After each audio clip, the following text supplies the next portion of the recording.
Welcome to our YouTube channels. आज हम class 10th maths का चैप्टर 2 पॉलिनोमियल्स देखने वाले हैं। आप सभी से निवेदन है कि आप लोग हमारे किसी भी चैप्टर्स के सारी सीरीज़ देखें, चैप्टर आपको बिल्कुल क्लियर होगा। ठीक है, तो आज हम नया चैप्टर स्टार्ट कर रहे हैं, चैप्टर 2 पॉलिनोमियल्स। ठीक है, तो पॉलिनोमियल स्टार्ट करने से पहले हम दो चीज़ों पे बात कर लेते हैं। First is variable, second is constant. ठीक है, वैसे तो आप लोग क्लास 8-9 में वेरिएबल और कांस्टेंट के बारे में पता है आपको कि variable is a quantity that can change. ठीक है, वेरिएबल मीन्स जो वेरी करे। अच्छा, जो वेरी करे वो वेरिएबल। ठीक है, अच्छा वेरी कौन करता है? जैसे सपोज करें अपन एग्जांपल ले ले टाइम। ठीक है, टाइम वेरिएबल है, वो तो फिक्स नहीं है, कंटिन्यू वेरी कर रहा है, तो टाइम कैसी क्वांटिटी हो गई? वेरिएबल हो गई। स्पीड, ठीक है, स्पीड कार हो, बाइक्स हो, प्लेन्स हो, उसकी स्पीड्स में कंटिन्यूसली क्या हो रहा है? चेंज हो रहा है, तो वो क्या हो गया? वेरिएबल हो गया। एज, ठीक है, एज भी कंटिन्यूसली चेंज हो रही है, तो वो भी क्या हो गया? वेरिएबल हो गया। या फिर हम कहीं पे आ जाएं तो वेलोसिटी हो सकता है, एक्सेलरेशन हो सकता है, फोर्स हो सकता है, ऑल आर वेरिएबल, सभी वेरी कर रहे हैं। ठीक है, तो जनरली इस टाइप के जो वेरिएबल्स, इस टाइप की जो क्वांटिटी है, उसको हम वेरिएबल से शो करने के लिए जो अल्फ़ाबेट यूज़ करते हैं, एक्स, वाई, जेड। ठीक है, फोर्स के लिए एफ, टाइम के लिए टी, ऐसे डिफरेंट अल्फ़ाबेट्स यूज़ करते हैं, तो ऑल आर वेरिएबल्स। जो वेरी करे वो वेरिएबल्स। सबसे अच्छा एग्जांपल है टाइम, है ना, या फिर वेट, या फिर और ऐसे बहुत सारे अपन एग्जाम्पल्स हम उसमें क्या कर सकते हैं? ऐड कर सकते हैं। ठीक है, जनरली वेरिएबल्स 2 टाइप्स के होते हैं। ठीक है, कहीं पे हमने एक इक्वेशन नोट करी y इक्वल टू 2x। ठीक है, 2 टाइप्स के वेरिएबल से हमने एक इक्वेशन नोट करी y इक्वल टू 2x। तो यहां पे क्लियर है कि जो y की वैल्यूज है वो x पे डिपेंड कर रही। ठीक है, आप x की वैल्यू चेंज करते जाओ, y की वैल्यू चेंज हो जाएगी। सपोज करो आपने पुट किया x इक्वल टू 1, तो ऐसी कंडीशन में y इक्वल टू 1 पुट करके तो 2 इंटू 1 क्या हो जाएगा? 2। x इक्वल टू 2 पुट किया तो y इक्वल टू 2 इंटू 2 क्या हो जाएगा? 4। x इक्वल टू 3 पुट किया तो y इक्वल टू व्हाट? 6। ठीक है, तो ये किस पे डिपेंड हो गया? तो y इक्वल टू 2x, मतलब y की वैल्यू x पे डिपेंड हो गई। ठीक है, तो this y is called dependent variable. ठीक है, y इज कॉल्ड डिपेंडेंट, और x पे डिपेंड कर रहा है, तो x is called independent variable. ठीक है, x is called independent variable. तो क्लियर, जो वेरी करे वो वेरिएबल। ठीक है, और हम जब मैथ्स में क्वेश्चन सॉल्व करते हैं तो जनरली वहां पर उसकी वैल्यूज चेंज होती रहती है कईयों बार, तो उसको अपन ने किससे डिनोट कर दिया? x, y, z, f, t से। ठीक, सेकंड इज कांस्टेंट। ठीक है, डेट डज नॉट चेंज, जो चेंज नहीं हो वो कांस्टेंट हो गया। जैसे ऑल रियल नंबर्स, 2 ले लें, 3 ले लें, ठीक है, √2, √3, ठीक है, या फिर कहीं पे हमने नोट कर लिया पाई, तो ये सभी क्या है? कांस्टेंट है, क्योंकि 2 की वैल्यू फिक्स है, 2 ही रहेगी, 3 की 3 रहेगी, √2 की √2 रहेगी, पाई की क्या है? पाई फिक्स वैल्यूज है। ठीक है, तो ये हमारे पास में क्या है? कांस्टेंट है। तो अब हम बात करते हैं किसकी? पॉलिनोमियल्स की। वैसे आप लोगों ने क्लास 8, क्लास 9 में पॉलिनोमियल्स पढ़ा है। ठीक है, हम थोड़ा सा उसको आगे बढ़ाते हैं। जब हम पॉलिनोमियल्स की जनरल डेफिनेशन है an expansion of the form f(x) equal to an xs to n plus an-1 xs to n-1 plus an-2 x to the power n-1 up to a1x plus a0। ठीक है, this is called algebraic expansions. ठीक है, तो this is called polynomials. ये हमारे पास में क्या है? पॉलिनोमियल्स है whose an is not equal to 0। ठीक है, ये जो an है वो नॉट इक्वल टू क्या होना चाहिए? 0 होना चाहिए। तो this is the is called polynomial in variable x of degree n। ठीक है, ये डिग्री n का क्या है? पॉलिनोमियल से। लेकिन यहां पे जो बात ध्यान रखने वाली बात है, where n is whole number.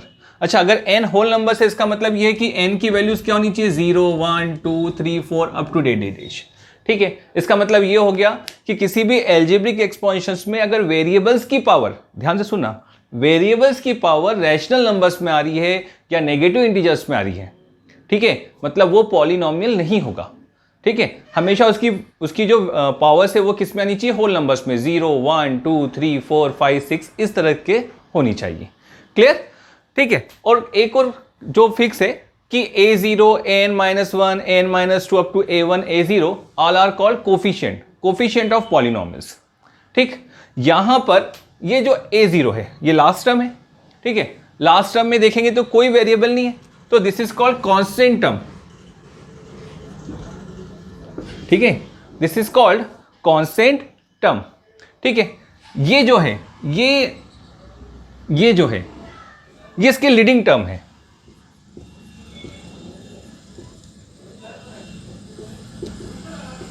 ठीक, this is called leading terms. ठीक है, और यहां पर ये जो पावर n है this is called degree of polynomials. ठीक है, उसकी क्या डिग्री होगी, वो डिग्री ये पावर n उसकी हाईएस्ट पावर डिसाइड करेंगे। ठीक है, हाईएस्ट पावर, और ये जो है this is called leading coefficient.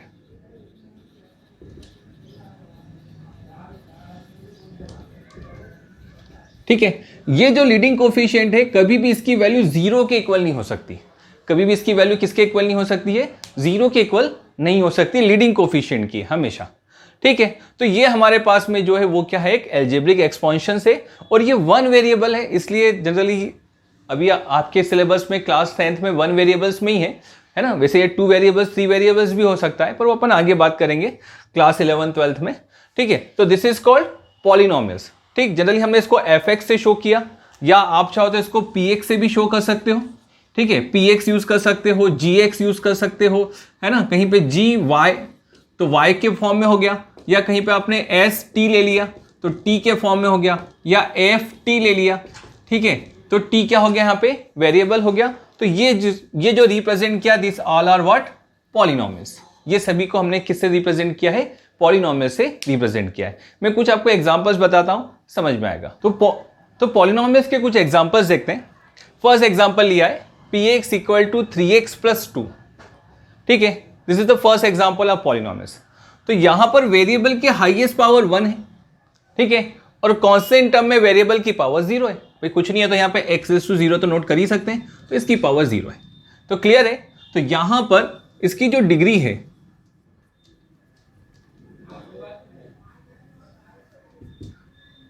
वो कितनी है, 1, क्योंकि उसकी हाईएस्ट पावर कितनी है, 1 है। सेकेंड एग्जांपल में आते हैं, t के फॉर्म में लिया है, वेरिएबल t ले लिया है, 5t² माइनस 3t प्लस 2, तो ये इसकी हाईएस्ट पावर हो गई n। ठीक है, तो इसके लिए जो डिग्री है वो क्या हो गया, 2 हो गया।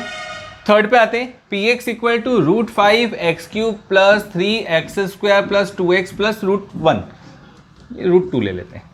ठीक है, तो जब हमने पॉलिनोमियल्स की डेफिनेशन देखी थी तो हमने बोला था जो n है, n इज होल नंबर। अच्छा, n मीन्स क्या था, पावर ऑफ जो भी उसकी वेरिएबल्स है उसकी पावर्स थी। तो यहां पे आते हैं तो इसकी पावर तो 3 है, इसकी 2 है, इसकी x है, और यहां पे √5 कोफिशिएंट है, 3 कोफिशिएंट है, 2 कोफिशिएंट है, √2 कोफिशिएंट है। तो जो कोफिशिएंट है वो तो सभी रियल नंबर्स हो सकते हैं, हमें उससे कोई प्रॉब्लम नहीं है। मतलब ये भी जो है वो पॉलिनोमियल्स है ना, क्योंकि जो रूट है अगर वो x पे होता तो नहीं होता। तो क्लियर है, यहां पर इसकी जो डिग्री है वो कितनी है, 3 है। ठीक है, इस पे आते हैं, नेक्स्ट देखते हैं, px equal to √x plus 2। अच्छा, √x का मतलब है x to the power 1/2 plus 2। ठीक है, बट ये 1/2 होल नंबर्स है क्या, नहीं है, 1/2 होल नंबर्स नहीं है ना। तो क्लियर है, ये पॉलिनोमियल्स नहीं होगा। ठीक है, नेक्स्ट ले रखा है px equal to 1/x² plus 2x plus 1। इस पे भी पावर्स होल नंबर्स के फॉर्म में नहीं आ रही है, मतलब ये भी पॉलिनोमियल्स के फॉर्म में नहीं है।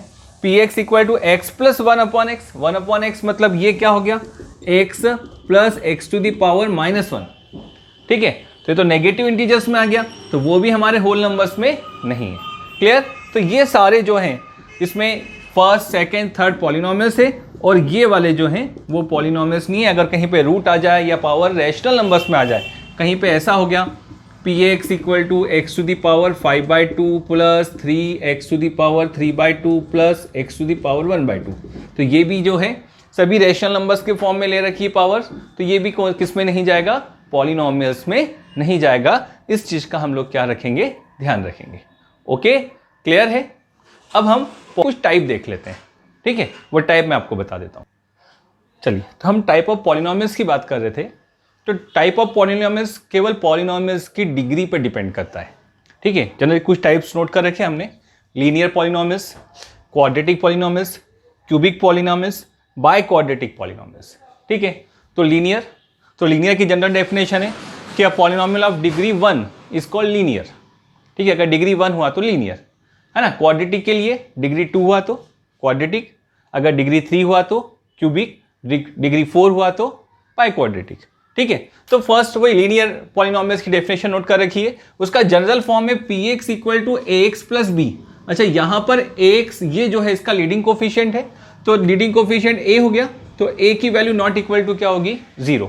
ठीक है, जैसे हमने कहीं पे नोट करा p x equal to root 3x plus 2 या P x equal to 5x। ठीक है, इसमें कॉन्स्टेंट टर्म 0 है लेकिन leading coefficient not equal to क्या है, 0 है। ठीक है, वैसे क्वाड्रेटिक की बात की तो डिग्री 2 होना चाहिए थी। ठीक है, तो डिग्री 2 है तो उसका जनरल फॉर्म नोट किया हमने, P x equal to a x square plus b x plus सी। इसका लीडिंग कोफिशिएंट ए है तो ए इज नॉट इक्वल टू क्या होना चाहिए, 0। अच्छा, बी और सी 0 हुआ तो कोई इशू नहीं है। एक जनरल फॉर्म नोट कर रखा है 3x square plus 5x plus 2। यहाँ पे कॉन्स्टेंट टर्म मिसिंग कर दिया हमने, root 3x square plus 5x। ठीक है, और यहाँ पर ये जो है डिग्री 1 वेरिएबल का जो कोफिशिएंट है वो मिसिंग है, एक्स स्क्वायर माइनस 2। तो ये भी क्वाड्रेटिक है, ये भी क्वाड्रेटिक है और ये भी क्या है, क्वाड्रेटिक पॉलिनोमियल्स है। सेम क्यूबिक पॉलिनोमियल्स, तो उसके लिए डिग्री क्या होनी चाहिए, 3 होनी चाहिए। तो उसके लिए भी p x equal to a x cube plus b x square plus c x plus d, और कंडीशन क्या रहेगी, a is not equal to 0। यहाँ पर leading coefficient x cube, a x cube के लिए ए है ना, एक्स क्यूब के लिए, तो वो नॉट इक्वल टू क्या होना चाहिए, 0। तो उसके लिए एक जनरल एग्जांपल लिख रखा है हमने, x cube plus 2x plus 4x plus 5। और वैसे ही बाय क्वाड्रेटिक जिसमें डिग्री क्या हो जाए, 4 हो जाए। ठीक है, वो इसके लिए क्या हो जाएगा, बाय क्वाड्रेटिक पॉलिनोमियल्स हो जाएगा। क्लियर। तो जनरल बात कि जो उसकी हाईएस्ट पॉलिनोमियल्स की जो हाईएस्ट पावर रहेगी वो इसके लिए डिग्री रहेगा।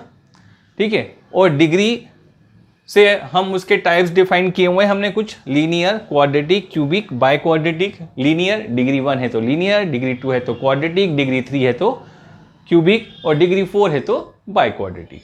ठीक है, और हमेशा हर पॉलिनोमियल्स जो भी उसका टाइप है उसका leading coefficient not equal to क्या होना चाहिए, 0 होना चाहिए। ठीक है, आप हमारे यूट्यूब चैनल्स में किसी भी चैप्टर्स के सीरीज कंप्लीट देखिए, डेफिनेटली आपके कंसेप्ट टोटली क्लियर रहेंगे उस चैप्टर्स के लिए। ठीक है, धन्यवाद, थैंक यू।